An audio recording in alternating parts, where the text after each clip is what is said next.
코로나 백신의 부작용은 없냐? 안 맞는 분들의 제일 큰 이유가 뭐겠어요? 그분들이 걱정하는 거는 뭐냐면 내가 코로나에 감염돼서 내 목숨이 위태로운 것보다 코로나 백신을 맞고 내 목숨이 더 위태롭다고 생각하고 경중을 그분들은 쟀겠죠. 예.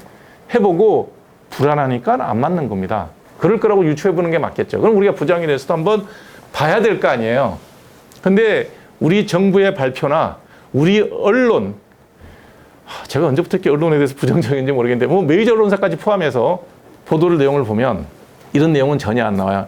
이거 어디서 얻었냐고 이현애 교수님한테 물어봤더니 원장님 어디서 해서 어디가 찾으면 질병관리본부에 있는 데이터래요. 수천 페이지를 어떻게 다 찾습니까? 그러지 말고 원장님 교수님 좀 보내주세요. 그랬더니 제가 파일로 받은 겁니다. 본인이 만든 게 아니라 질병관리본부에서 상세하게 잘 만들어 놓은 자료랍니다. 예. 이거는 피처링을 이현애 교수님한테서 받은 겁니다. 예. 자, 우리가 백신을 본격적으로 맞기 시작한 게 3월부터죠. 3월. 2월 말부터 맞았는데 예, 코로나 이제 사망자 수죠.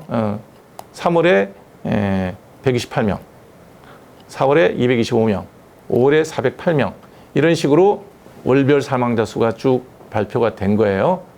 그래서 11월까지 보면 백신 누적이에요. 그러니까 백신 맞고 난 이후에 그 전에 2020년부터 2월까지의 그 코로나 사망자는 빼고 요때부터 이제 3월부터 코로나 사망자와 백신 사망자 수를 11월까지 쭉 같이 비교하기 위해서 이 그래프를 만들었나 봐요. 그래서 쭉 보면 백신을 계속 접종을 완료를 했는데 코로나 사망자 수는 거의 뭐 비례해서 똑같이 늘어납니다. 그래서 과연 이게 백신의 사망 예방 효과가 얼마나 있는지 우리나라는 미국과도 다르지 않나라는 생각이 들 수 있는 추이죠. 근데 재밌는 거는 백신을 맞고 사망한 사람의 숫자가 11월 달에 1,323명입니다. 자, 정부에서는 공식적으로 뭐라고 얘기하냐면 백신 접종 관련 사망 주장자라고 얘기합니다. 인정하지 않는다는 얘기죠. 백신과 연관성에 대해서. 백신과 연관성에 대해서 그렇게 연관성을 인정하지 않고 단 2명만 백신으로 의한 사망자로 인정이 됐는데 그러면 그 정부의 주장은 과연 옳은 것이냐. 지금 우리가 맞고 있는 mRNA 백신이라는 것은 실험적으로 만들어져 있던 겁니다. 제가 알기로는 원래 암을 예방하기 위한 백신을 개발하는 과정 중에서 연구됐던 기초 기술을 갖고 지금 바이러스에 대해서 처음 적용한 걸로 알려져 있고요. 이 처음 적용한 이 백신을 전 세계적으로 본격적인 임상 실험 없이 기존의 프로테인 백신과 같은 그런 확인된 플랫폼이 아닌 방식으로 하는 첫 번째입니다. 그러면 처음 적용하는 거면 백신의 부작용에 대해서도 코로나 사망자에 적용하는 기준으로 판단을 하는 게 옳겠죠. 자, 근데 한번 재밌는 거 보십시오. 6월, 7월, 8월, 9월 보면 백신 접종 후에 사망한 사람 수가 더 누적 사망자 수가 많아요. 10월이 돼서 코로나 환자가 급격하게 늘어날 때쯤 해서 코로나 사망자 수가 더 많아졌을 뿐이에요. 그러니까 백신 접종률과 백신 접종 사망 주장자의 숫자가 거의 비례하듯이 늘어나고 있어요.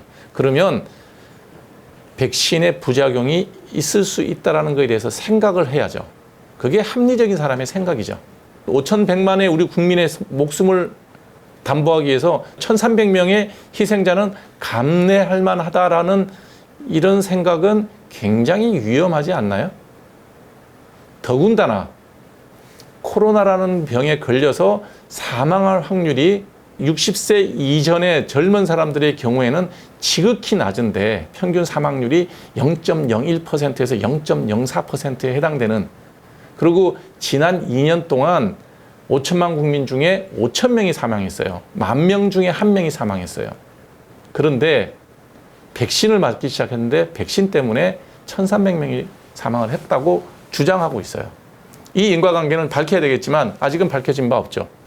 그래서 이 백신의 부작용에 대해서도 좀 더 엄밀하게 찾아보고 연구를 해야 되지 않을까. 이렇게 무작정 백신이 안전하니 다 맞아라 라고 하는 사회적 강제는 저는 불합리하다고 생각합니다. 통계를 한번 볼게요. 이거는 3월부터 백신을 맞기 시작한 3월부터 9월까지입니다. 그 이후 통계는 내지를 못했어요. 백신 접종한 통계는 이 질병관리본부 통계라 그랬고요. 이 인구에 대한 통계는 행안부 통계라고 이제 이현애 선생님 말씀하셨어요. 근데 어찌됐든 뭐 거의 비슷하게 이제 비교를 해볼 수가 있는데 인구 10만 명당 확진자, PCR 양성자가 한 359명, 사망자는 전체 755명. 그래서 인구 10만 명당 사망자 수는 1.47명입니다. 그런데 코로나 백신을 1회 이상 접종한 사람은 3,300만 명이고 사망자가 857명이라서 인구 10만 명당 1.67명이다. 라는 통계 수치를 제시를 했어요. 얘기냐면 코로나 걸려서 죽은 10만 명당 인구 수나 코로나에 걸리지 않고 백신 맞고 나중에 사망한 사람의 수가 별 차이 없이 어쩌면 이쪽이 좀 더 많죠. 예. 그런 데이터들입니다. 이 데이터는 질병관리본부 데이터는 아닌 것 같아요. 이현우 사무관과 다 통화는 못 해봤는데 일부 보정이 있었다 그랬어요. 그렇지만 뭐 그 데이터에 뭐 조작이나 이런 건 없었다고 생각한다면 백신을 맞고 사망한 사람 수가 의외로 10만 명당 사망자 수가 많다는 겁니다. 안전하다고 말하기에는 힘들다는 겁니다. 왜 정부에서는 무조건 안전하다고 얘기하느냐 이거죠. 제가 제일 뭐 개인적인 성향으로 얘기했지만 저는 약 쓰는 게 굉장히 이제 조심스럽게 쓰는 사람이기 때문에 신약도 잘 안 쓰는 사람이에요. 7년, 8년, 10년씩 임상한 신약도 1년, 2년 남들이 쓰는 거 보고 쓰는 사람이에요. 그런데 처음 나온 백신, 그것도 처음부터 한 번도 사용해보지 않았던 새로운 백신 플랫폼을 가지고 하는데 안전하다. 과연 그럴까요? 다른 데이터 한번 볼까요? 이거는 질병관리본부에서 탐조 해설가 집참새 김동현 님이 정부에 공식 질의한 겁니다. 이상 반응 신고 내역에 대한 정보 공개를 요청한 겁니다. 이 데이터는 뭐 정부에 다 갖고 있는 데이터니까 이제 출력해서 준 거죠. 지난 1994년부터 2019년까지 총 800만 명의 그 백신 부작용 보고 사례가 있었어요. 이건 뭐냐면 백신을 맞고 난 다음에 내가 이런 그 부작용이 있었다라고 94년부터 2019년까지 25년 동안 신고한 사람이 800만 명이에요. 근데 이 백신은 전부 다 단백질 플랫폼으로 만든 백신이에요. 그 중에서 백신과 연관된 질병으로 인정된 사람이 7,900명. 그 중에 사망한 사람은 135명이 있었습니다. 인과관계가 있다라고 인정된 사람은 돌아가신 분 135명 중에서 11명이었습니다. 25년 동안 굉장히 안정성이 확립되어 있는 우리가 말하는 그 소아마비 백신, 몸프, 이하선염 백신, 그다음에 뭐 여러 가지 이제 우리가 쓰는 백신들 있잖아요. BCG 백신 이런 것들을 간염 백신 이런 것들을 다 포함해서 오랫동안 인간들이 사람들이 개발했던 단백질 플랫폼으로 만든 백신의 사망자가 135명인데 그중에서 피해 사망으로 인정된 경우가 8.15% 11명입니다. 그런데 코로나 백신은 지난 몇 달 동안 8개월, 9개월 동안 이상 반응 신고한 사람이 36만 명입니다. 그중에서 중차대한 병, 그게 질병으로 인정된 거죠. 이게 위중증으로 이상 반응이 생긴 사람이 13,000명. 800만 명인데 7,900명. 중대한 이상 반응은 13,000명. 그러니까 소소한 것들은 그냥 흘려 지나가야 될 것들은 뺀 거죠. 그 당시에 13,000명 중에 사망했다고 신고한 사람이 866명, 추적 결과 사망한 사람 350명에서 1,217명이 사망을 했다고 정부에서 회신한 겁니다. 그 중에서 공식적으로 인정한 케이스는 2케이스입니다. 왜 이럴까요? 이게 상식적으로 가능한 얘기일까요? 네. 생각해 봐야 되지 않겠습니까? 그냥 안전하다고만 얘기하는 거는 무슨 고집인지 잘 모르겠습니다. 네.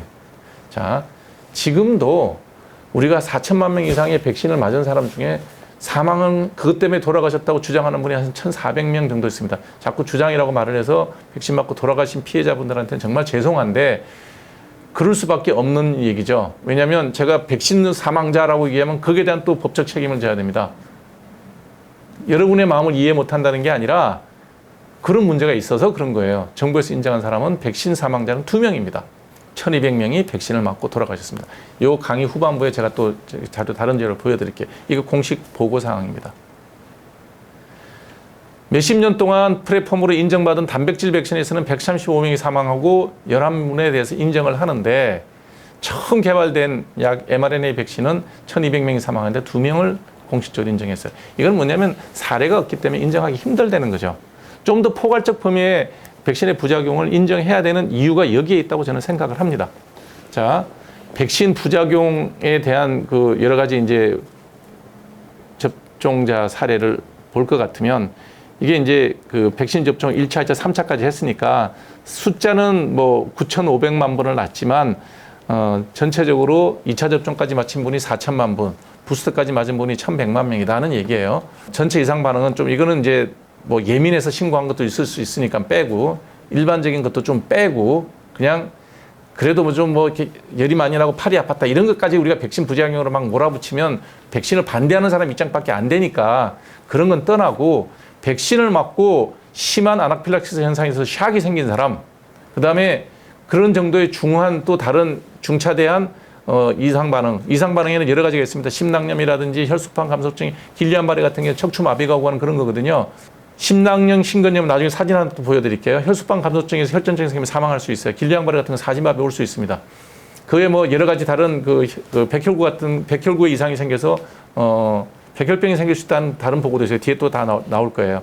이런 중차대한 피해자가 4,000명 있었고 그래도 다 사람만 살아있으면 목숨만 부지하고 있다면 그것도 다 뺍시다. 그냥 돌아가신 분만 얘기해 보자고요. 1,000명이 넘지 않습니까? 이게 전부 다 백신과는 무관하다고 얘기하는 게 과연 그게 옳은 건지 다음 슬라이드 한번 볼게요.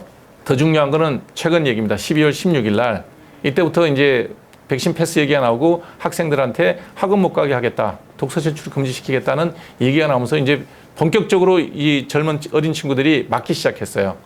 사망이 2명 있었습니다. 아나필락시스가 있었고 주요한 이상 반응들에는 중환자실까지 들어가는 겁니다.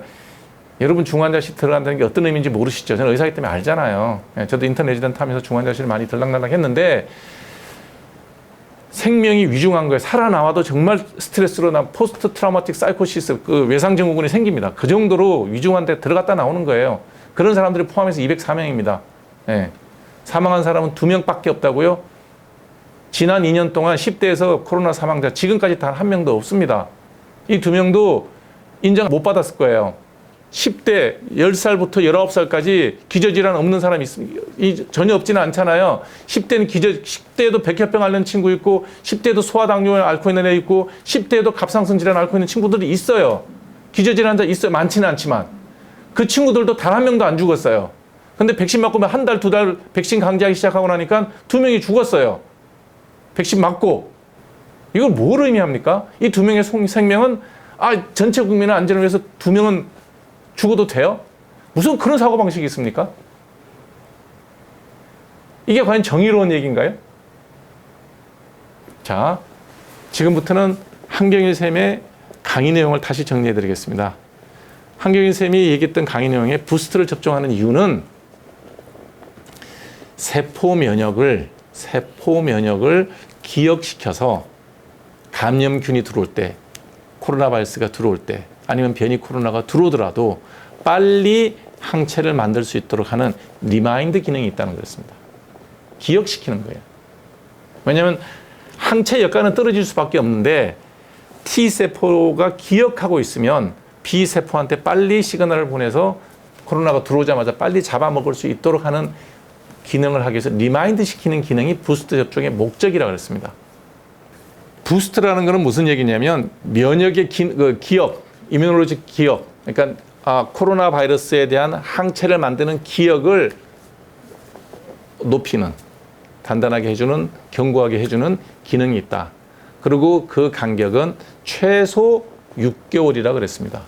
백신을 만든 나라에서 하는 얘기예요. 백신을 만든 나라의 CDC 수장이 하는 얘기, 레코멘데이션입니다. 우리는 왜 석 달 만에 맞으라는 얘기를 하는지 잘 모르겠습니다. 예.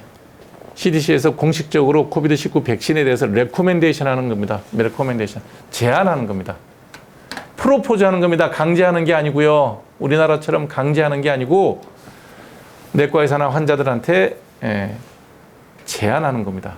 그래서 얀센은 뭐 잘 쓰지 않으니까 빼고요. 란시는 무조건 다 부스트까지 하라는 얘기고요. 코비드-19에 대한 백신은 나이별로 65세 이상, 우리 10대 단위로 자르지만 미국은 65세 기준으로 잘랐어요. 65세에서 50세까지, 그리고 50세 미만. 우리나라도 50세 미만은 평균 사망률 0.01%입니다. 감염돼서 죽을 확률이. 감염될 확률은 1%도 안 되고요. 그러니까 굉장히 낮죠.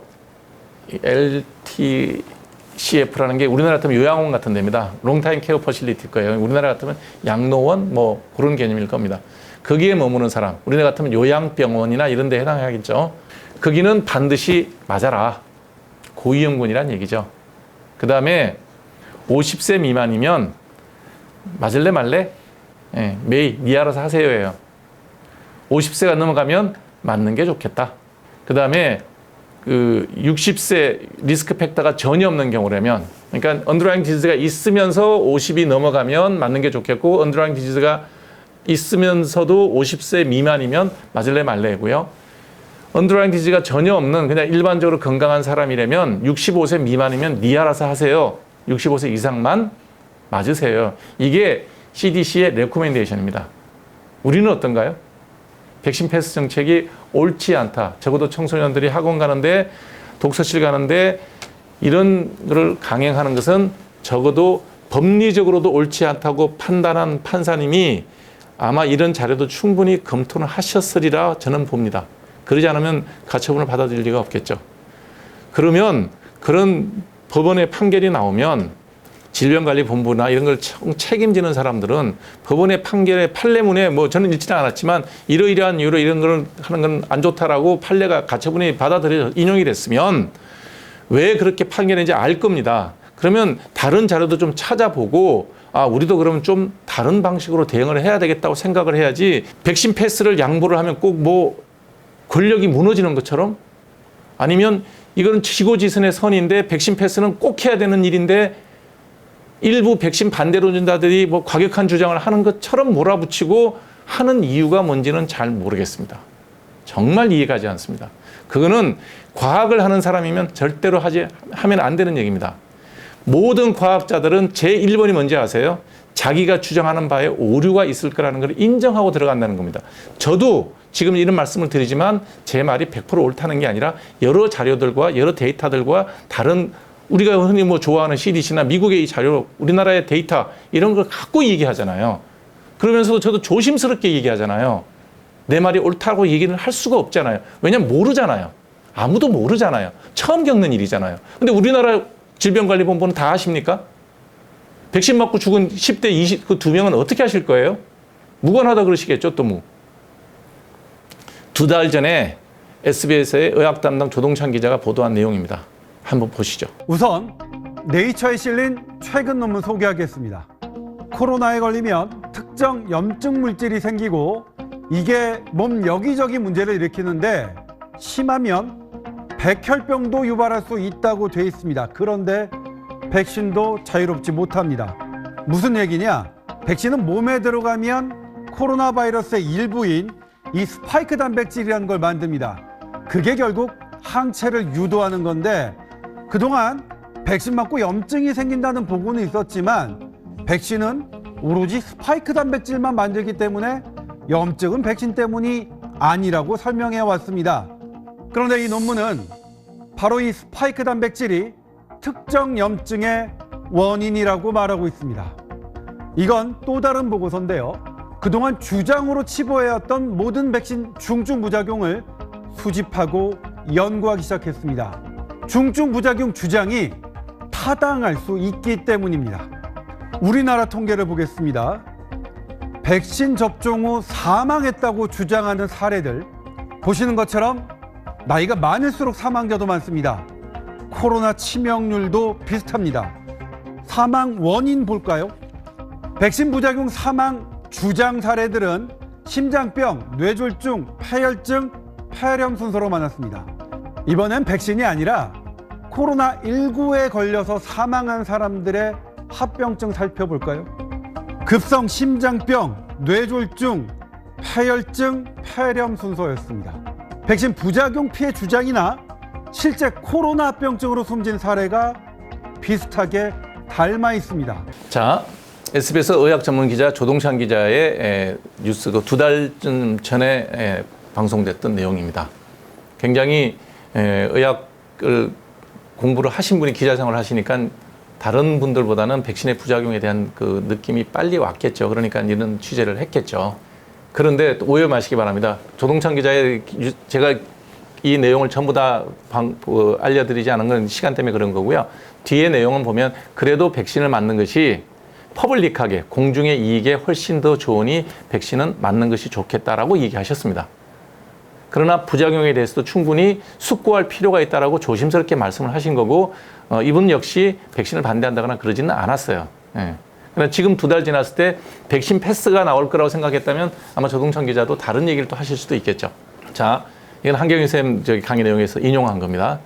왜 mRNA 백신을 맞고 나면 그 심낭염이나 심근염이 많이 생기는지에 대한 생쥐를 마우스 갖고 실험한 내용입니다. 이제 여러분들 좀 보실게요. 뭐 유튜브 좋은 게 이런 거잖아요. 다 보실 수가 있어요. IV라는 거는 정맥으로 주사를 놓은 거예요. NS는 노멀 셀라인이에요. 그러니까 우리가 말하는 생리식염수예요. 이건 뭐 우리가 닌게로 다는 거랑 똑같습니다. 컨트롤은 노멀 컨트롤이라는 뜻이에요. 그래서 생리식염수를 IV로 생쥐에게 주사를 했더니 심장에는 1리터를 썼더니 아무 문제 없더라는 거예요.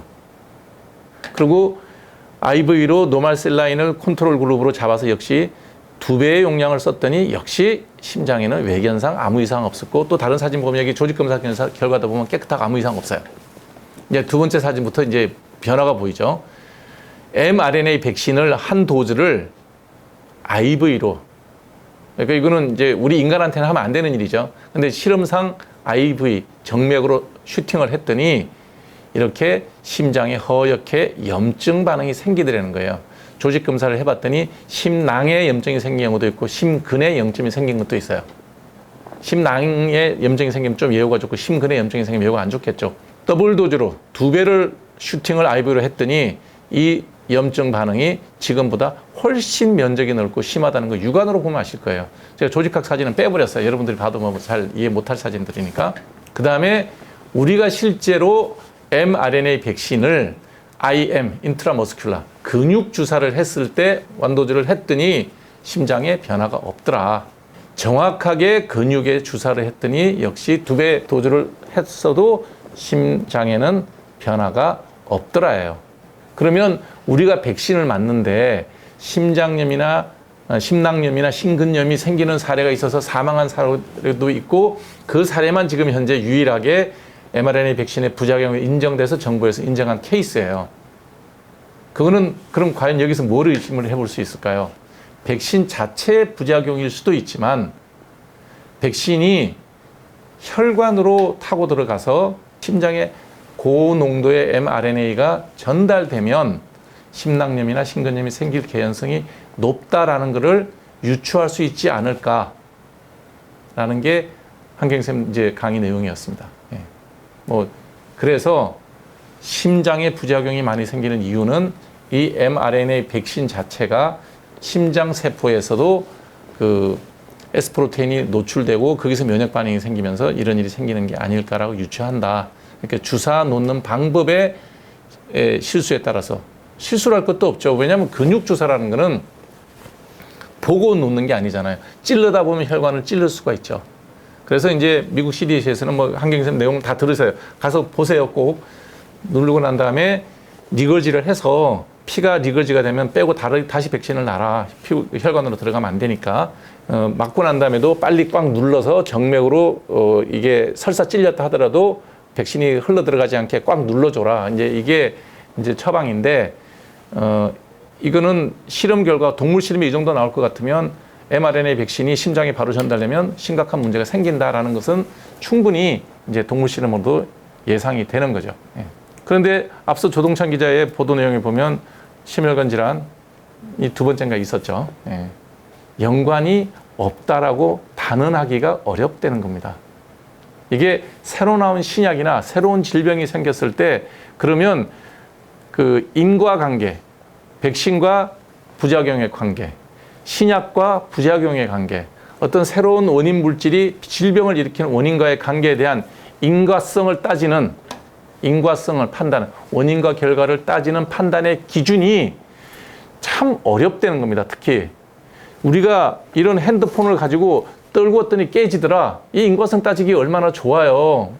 높은 데서 떨어지면 물리력에 의해서 MGH, 그 가속도에 의해서 이게 깨진다는 거는 인과관계가 따지기 쉽잖아요. 근데 생명을 가지고 다루는 거는 인과관계 따지기가 어렵잖아요. 그래서 브래포드 힐이라는 분이 9가지 기준을 밝혔어요. 9가지 기준에 준해서 이 중에 몇 가지 이상이 맞으면 좀 새로운 질병, 새로운 부작용이면 인과를 넓게 인정해야 된다라고 얘기하면서 9가지 기준을 밝혀놓은 거예요. 강도, 해당 요인에 노출되는 시간과 강도에 따라서 새로운 뭐가 생기면 인과관계일 가능성이 높다. 뭐 당연한 얘기죠. 백신을 많이 맞아봤더니 사망자 수가 늘더라. 그에 비례해서. 그러면 강도가 연관관계 있다고 보는 게 맞겠죠. 컨시스턴시, 일관성이 있어야 되는 겁니다. 어떤 상황의 요인과 그 결과가 반복적으로 나타난다. 그러면 인과관계 있다고 봐야 될 것이고, 특정 요인 때문에 반드시 어떤 결과가 오더라. 스페시피시, 특이성이 있다. 그럼 당연한 거죠. 그 다음에 이게 제일 중요한 게 네 번째입니다. 템포럴리티. 시간적 선후관계입니다.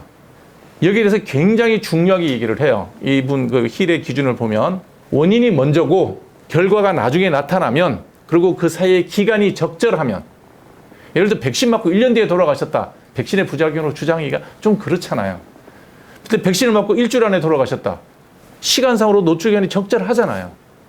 그리고 백신이 먼저고 사망이 후에 따라왔으면 시간적으로 선후관계가 분명히 있지 않습니까? 이것이 인과성 판단 기준의 1번입니다. 시간적 선후관계가 있고 선행된 이유가 적절한 노출 기간, 시간.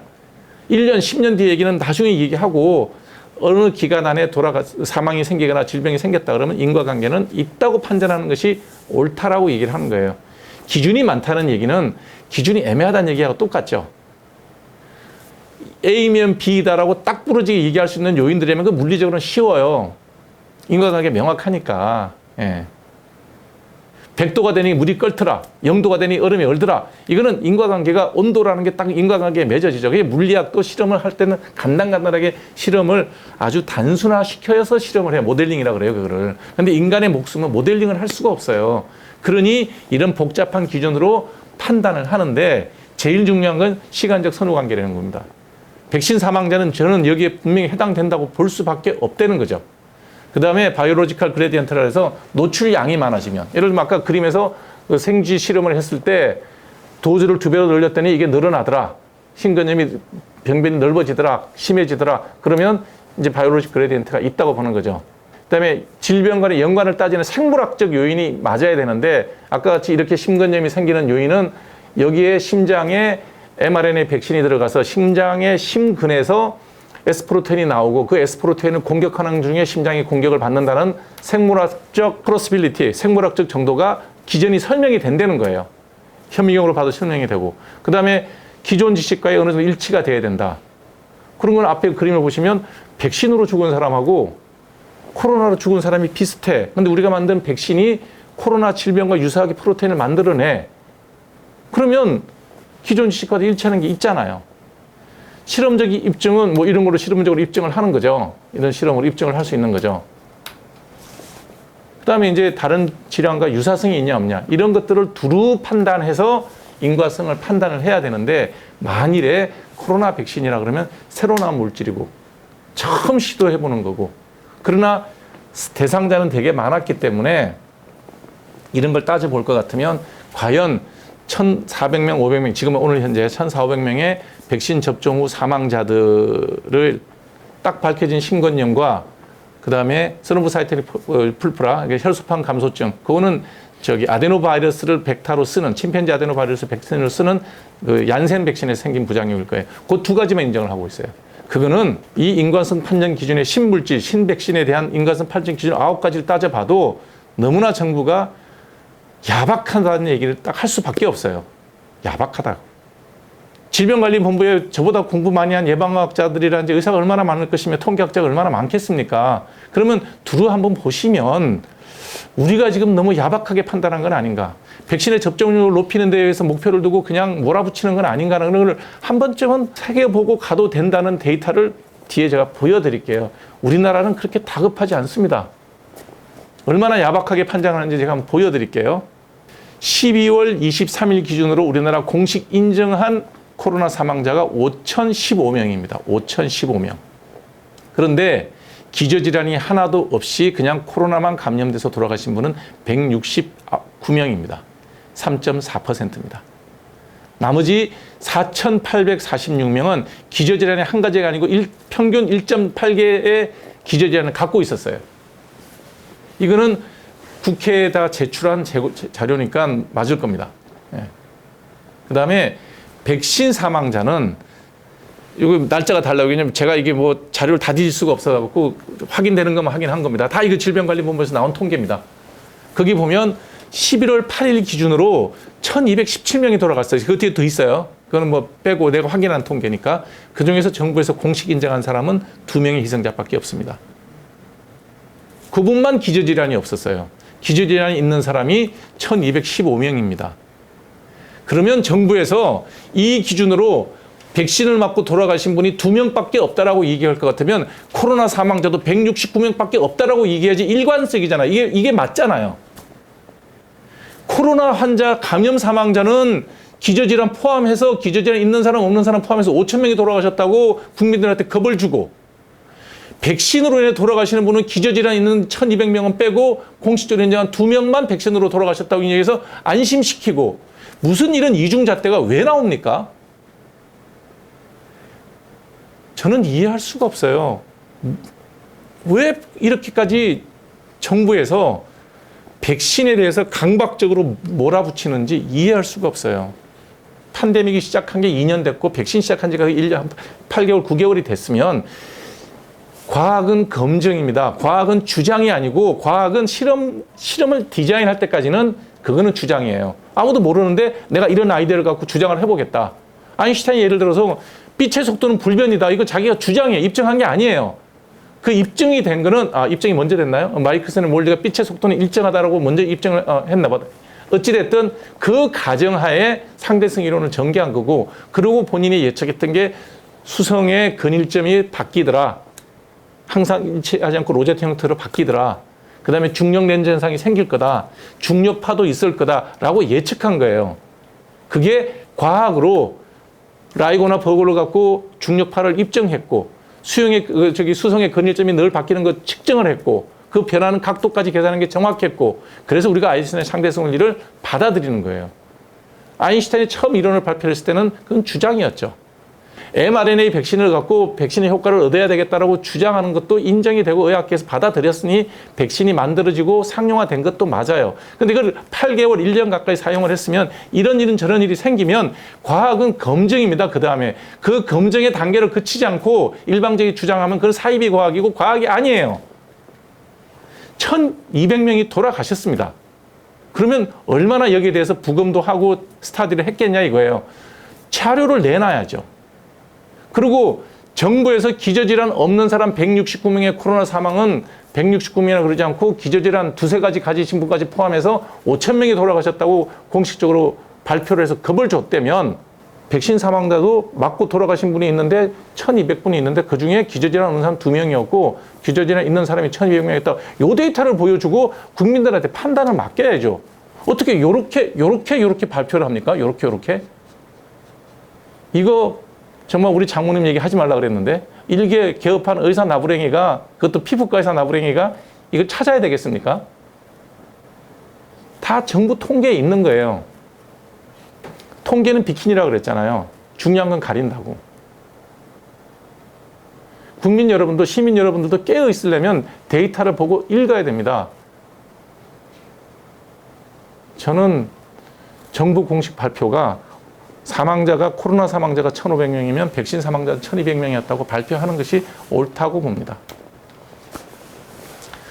자, 그래서 이게 이제 다시 원래 그 처음 그림이에요. 이건 한경일 쌤 얘기인데, 한경일 쌤은 임상가십니다. 굉장히 좋은 임상가고, 그렇기 때문에 어찌됐든 희생자를 줄이자, 코로나에 의한 사망자를 줄이자는 것이 그 내과 임상쌤들은 다 그렇게 생각을 하죠. 그래서 늘 강조하는 게 뭐냐면 이겁니다.